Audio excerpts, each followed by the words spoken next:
সেইটো মানে সেইটো ইনভেষ্টিগেশ্যনত আমি ক্লিয়াৰ হ'ম, কিন্তু ফাৰ্ষ্ট যেতিয়া ৰুবুল শৰ্মাই আমাৰ পল্টনবজাৰ থানাত আজি নিজে গৈ চাৰেণ্ডাৰ কৰি ক'লে যে তেওঁ ইয়াত তেওঁৰ ৱাইফক মানে এডাল ৰড দি মাৰ্ডাৰ কৰিছে।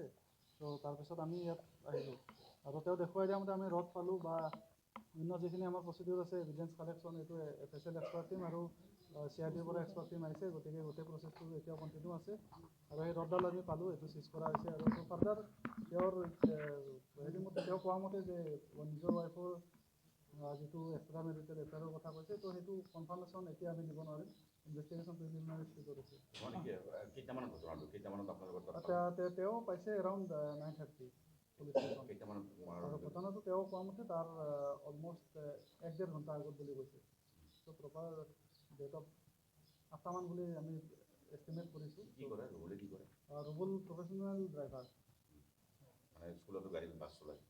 তেওঁ প্ৰফেশ্যনেল ড্ৰাইভাৰ বুলি গম পাইছোঁ, বাকী ফাৰ্দাৰ আমি আৰু ইণ্টাৰভেনশ্যন চলি আছে।